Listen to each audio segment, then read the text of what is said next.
Ça y est, cette semaine, le MotoGP reprend avec des transferts, des nouveaux pilotes, enfin un nouveau pilote.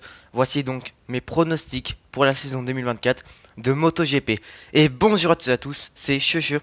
J'espère que vous allez bien, moi c'est nickel. Aujourd'hui, c'est pour une toute nouvelle vidéo. Et donc, comme je l'ai dit dans l'intro, mais voici mes pronostics pour la saison 2024 de MotoGP. Si vous aimez la vidéo, n'hésitez pas à la liker, à vous abonner. Si vous aimez mon contenu, activez la cloche notification pour être au courant de toutes les nouvelles vidéos qui vont sortir sur la chaîne. Je vous laisse sans plus tarder avec la vidéo, j'espère que ça vous plaira. C'est parti. On va commencer par les teams indépendants et on va commencer par LCR, l'équipe de Johan Zarco et de Takahaki Nakagami. Alors pour Johan Zarco, je vois bien se battre pour le top 10 au championnat et même pendant des courses, pourquoi pas faire quelques top 5 cette saison, même si ça peut être très difficile pour Johan Zarco puisqu'il découvre la Honda, même si ses impressions sont bonnes sur cette nouvelle Honda 2024, même si, voilà, mais pour moi, même si la moto est plutôt bonne, on sait que LCR et Honda, voilà, ils font un très bon boulot.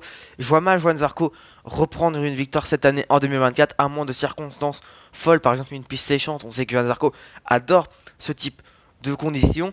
Pour Takahaki Nakagami, bon alors lui, Nakagami, ça fait beaucoup trop de saisons qu'il est en MotoGP à mon goût parce que il a plus rien prouvé. Il y a que peut-être la saison 2020 où il a eu un petit moment où il était en coup d'éclat. Sinon depuis 2020 c'est catastrophique pour Takahaki Nakagami. Pour moi il doit céder sa place en MotoGP, que ce soit un Ayogura, un Somka Chantra ou même un autre pilote non asiatique. On sait qu'après que Hidemitsu, qui est le deuxième sponsor de chez LCR, voudrait placer un pilote asiatique dans leur équipe avec LCR. Mais voilà, Takahaki Nakagami, je le vois dans le top 18 du championnat du monde, je le vois pas plus haut. Même si il peut faire des coups d'éclat, on sait jamais. Mais voilà, pour moi, Nakagami, ça va être très compliqué. Donc pour moi, Zarco au moins dans le top 10, Nakagami dans le top 18. On passe à la nouvelle équipe de cette saison 2024, Trackhouse Racing MotoGP, avec comme pilote Miguel Oliveira et Raúl Fernandez. Bon, ça va pas changer si ce n'est juste le team. Alors, pour Miguel Oliveira, je le vois bien être à peu près dans le top 11. Alors, je le vois pas plus bas que le top 11, mais je le vois aussi un petit peu plus haut. C'est juste à peu près des moyennes, hein. Je dis pas qu'il va être dans le top 11, forcément dans le top 11 à la fin de chaque course ou à la fin de la saison. Mais Miguel Oliveira, il a pas eu une saison très facile en 2023. Voilà pourquoi je le mets pas très haut, même si voilà, il peut faire mieux. Miguel Oliveira, c'est un vainqueur de Grand Prix. On l'avait vu l'année passée à Silverstone, il était très à l'aise. Il jouait quand même le podium et la victoire. Donc, jusqu'au dernier tour où Aleix Espargaro et Francesco Bagnaia se sont échappés. Pour Raúl Fernandez, je le vois dans le top 13, même un peu mieux. Pourquoi pas jouer le top 10, pourquoi pas jouer même le top 5 à certaines reprises, puisque Raúl Fernandez, on l'a vu en fin de saison, il était plutôt bon. Alors, évidemment, à prendre avec des pincettes pour Raúl Fernandez parce que c'était la fin de saison.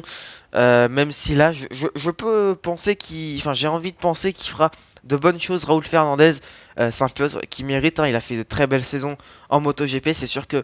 Voilà, c'est pas simple pour lui. Il a fait une première saison avec KTM, puis il a directement changé avec l'Aprilia. Donc, voilà, il y a eu un petit temps d'adaptation avec cette nouvelle machine. Mais en vue des performances de la Aprilia depuis l'an passé, même 2022. Pour moi, ils vont pouvoir jouer des podiums, pourquoi pas Trackhouse, et ça serait exceptionnel que le nouveau team en MotoGP joue des podiums. Donc voilà, pour moi, Oliveira au moins dans le top 11 et Fernandez dans le top 13. N'hésitez pas d'ailleurs à me dire en commentaire quels sont vos pronostics pour la saison 2024. On passe à notre team français, Tech 3 Gas Gas Factory Racing, avec un rookie, et pas n'importe lequel évidemment, le champion du monde Moto 2 2023, El Tiburon de Mazzalon, Pedro Acosta. Alors Acosta, je vais être peut-être méchant entre guillemets, mais je le vois pas non plus en dessous du top 8, même si Acosta, s'il fait une très bonne saison, même un très bon début de saison, on le connaît, Pedro Acosta, il peut se battre pour le titre. Alors, évidemment, on l'a même pas vu encore rouler en course, ni en qualification en MotoGP, mais Pedro Acosta déteste ce qu'on a vu, c'est très très fort, et même selon les dires d'Aleix Espargaro, il a des trajectoires qui ne sont pas dignes d'un débutant, donc voilà, alors qu'elle en plus Aleix Espargaro, c'est le doyen en termes de saison dans la catégorie MotoGP, donc entendre ça sortir de la bouche d'Aleix Espargaro, ça fait, je pense, chaud au cœur pour Pedro Acosta. Même Marquez l'a dit, hein, il est capable d'aller jouer le titre. Donc Pedro Acosta, même des victoires, j'aimerais bien des victoires pour Pedro Acosta, qu'il aille montrer que voilà, c'est pas un rookie maintenant. Enfin, c'est un rookie, mais il a l'étoffe d'un pilote expérimenté. Pour son coéquipier Augusto Fernandez, eh ben, je le vois quand même dans le top 10, Augusto Fernandez. Il a fait de très belles choses l'an passé avec la KTM. C'était une saison de rookie aussi pour Augusto Fernandez. Maintenant, il a une saison dans les jambes. Il va donc réaliser sa deuxième saison en MotoGP. Ça peut être compliqué pour Augusto Fernandez aussi cette saison. Mais moi, je le vois bien se battre pour le top 10. Pourquoi pas jouer un podium, que ce soit en sprint ou en course principale. Quand je dis des podiums et des victoires, c'est en sprint et en course principale. À voir si Augusto Fernandez donc, peut faire de bons résultats. Donc, pour Pedro Acosta, je le vois bien dans le top 8 à la fin de la saison. Pareil, enfin, top 10 pour Augusto Fernandez. Passons à l'équipe de Valentino Rossi, à la VR46, avec comme deux pilotes Marco Bezzecchi et Fabio Di Giannantonio, qui est une line-up qui pour moi va être très solide cette saison.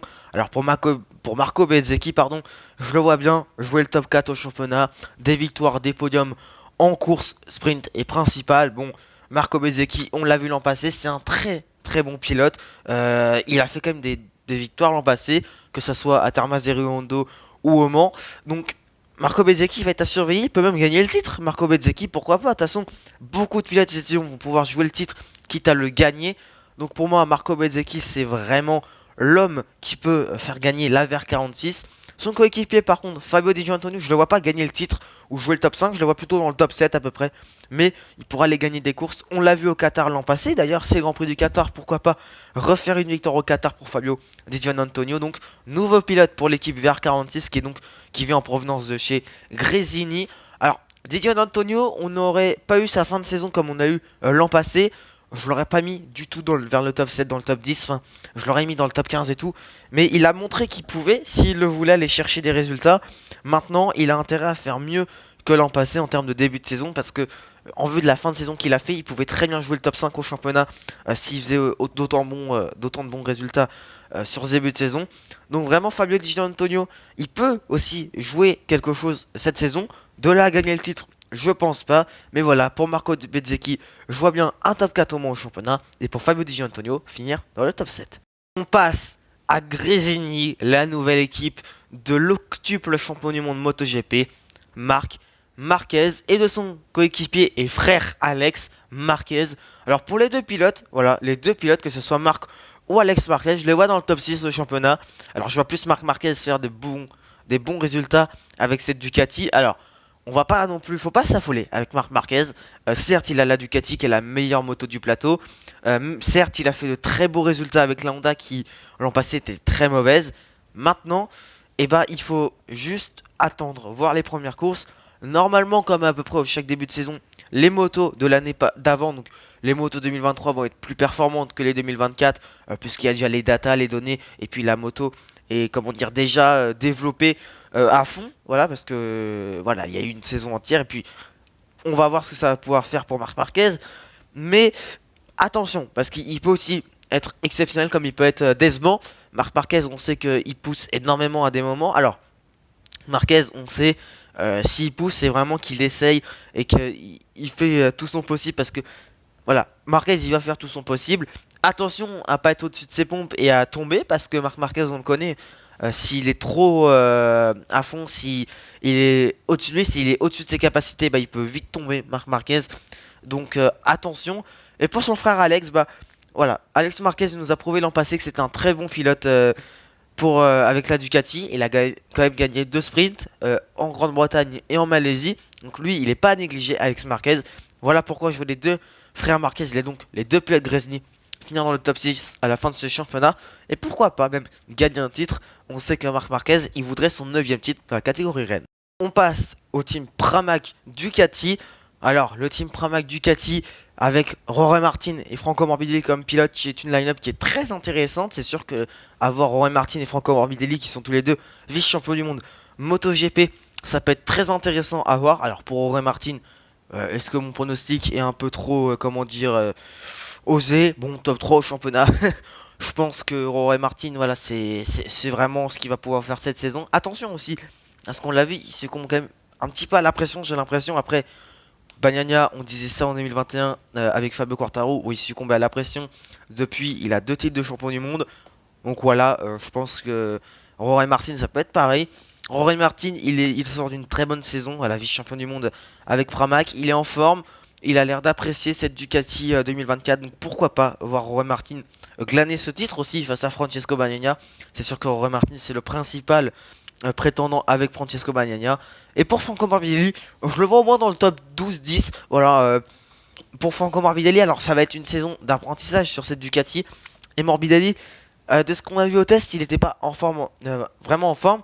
Alors après, on a vu ça que à Valence, parce que les tests de Malaisie et les tests du Qatar, bah, il les a pas fait puisqu'il était tombé à Portimao, si vous ne saviez pas.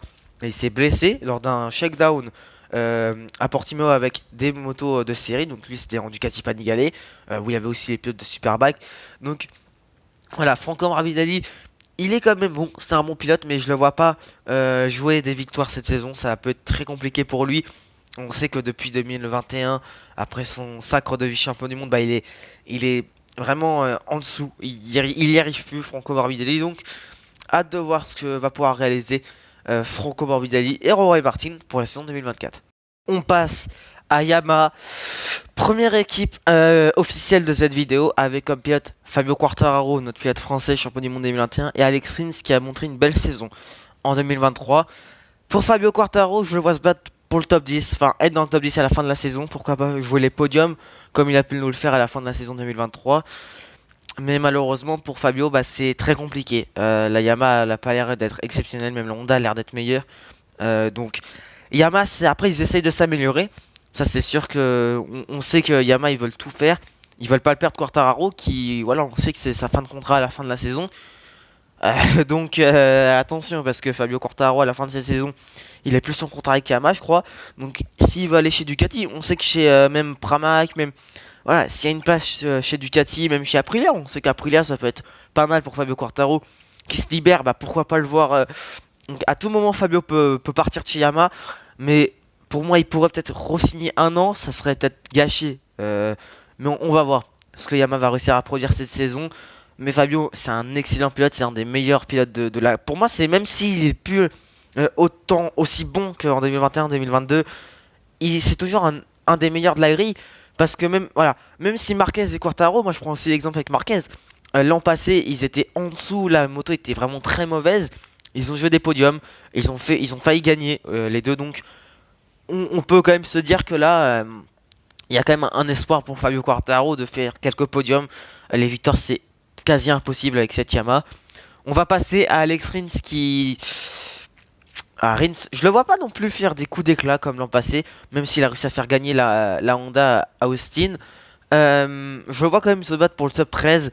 Voilà, Alex Rins, c'est un très bon pilote. On l'a vu, hein. De toute façon, Alex Rins, l'an passé, on l'a vu avec Suzuki. C'est un pilote qui peut faire gagner des motos qui ont du mal à gagner. Donc pourquoi pas le voir gagner avec Yamaha. Mais voilà pourquoi. Pour moi, pardon, Fabio Quartararo peut jouer le top 10, enfin va jouer le top 10 au championnat et Alex Rins va jouer le top 13. On passe à Honda.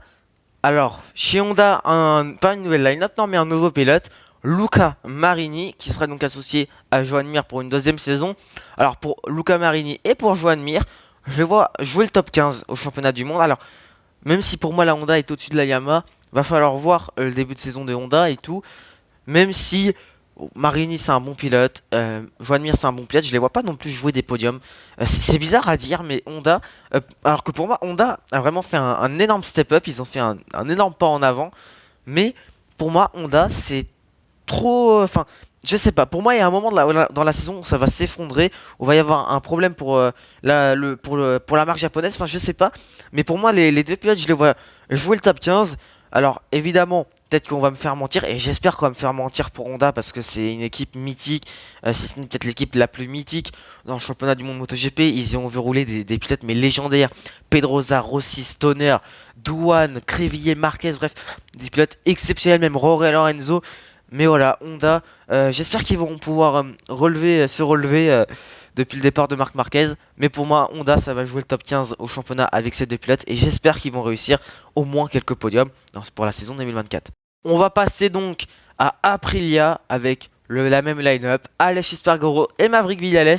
Pour Aleix Espargaro, je le vois bien se battre pour le top 6 au championnat. Ça fait quelques saisons où Aleix Espargaro est tout simplement exceptionnel avec cette Aprilia. Et il le mérite, Aleix Espargaro, c'est mérité pour lui une carrière où il a jamais rien lâché. Il a roulé dans les CRT et les Open. Enfin, c'était la même catégorie, mais il y a une vidéo déjà qui existe de Kenpi. Je vous la mettrai si vous voulez en description pour que vous connaissiez un petit peu mieux les CRT et les Open, mais c'était une catégorie.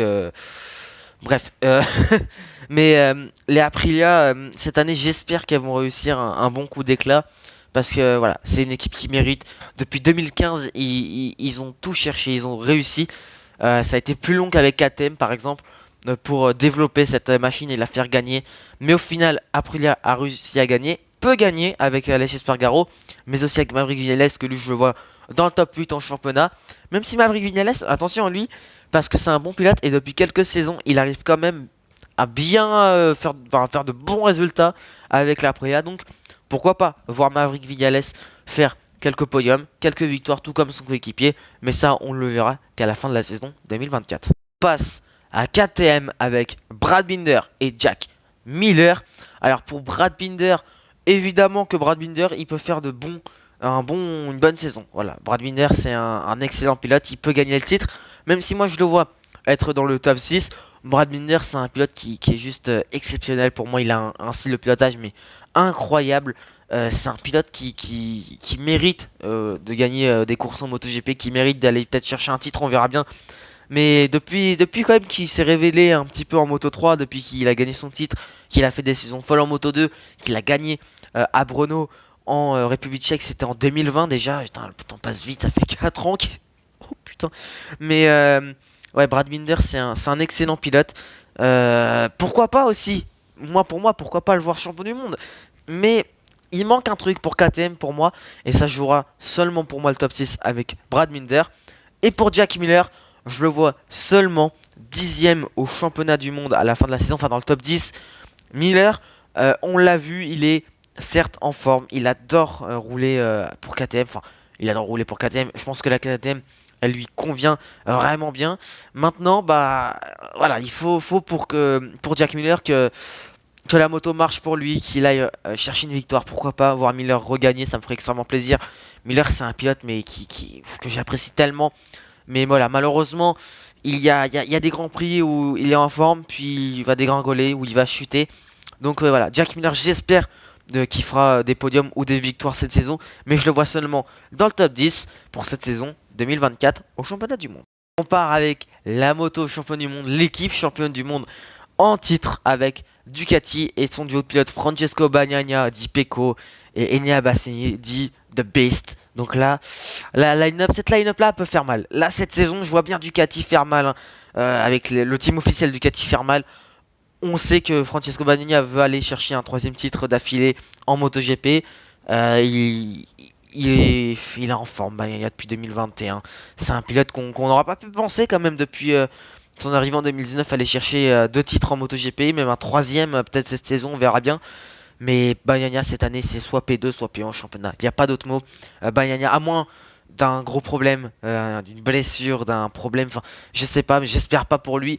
Mais Bagnaia pour moi c'est trop fort. Bagnaia il va gagner ce championnat ou faire deuxième, mais je le vois pas en dessous de deuxième au championnat. Et pour Enea Bastianini, bah, je le vois dans le top 5.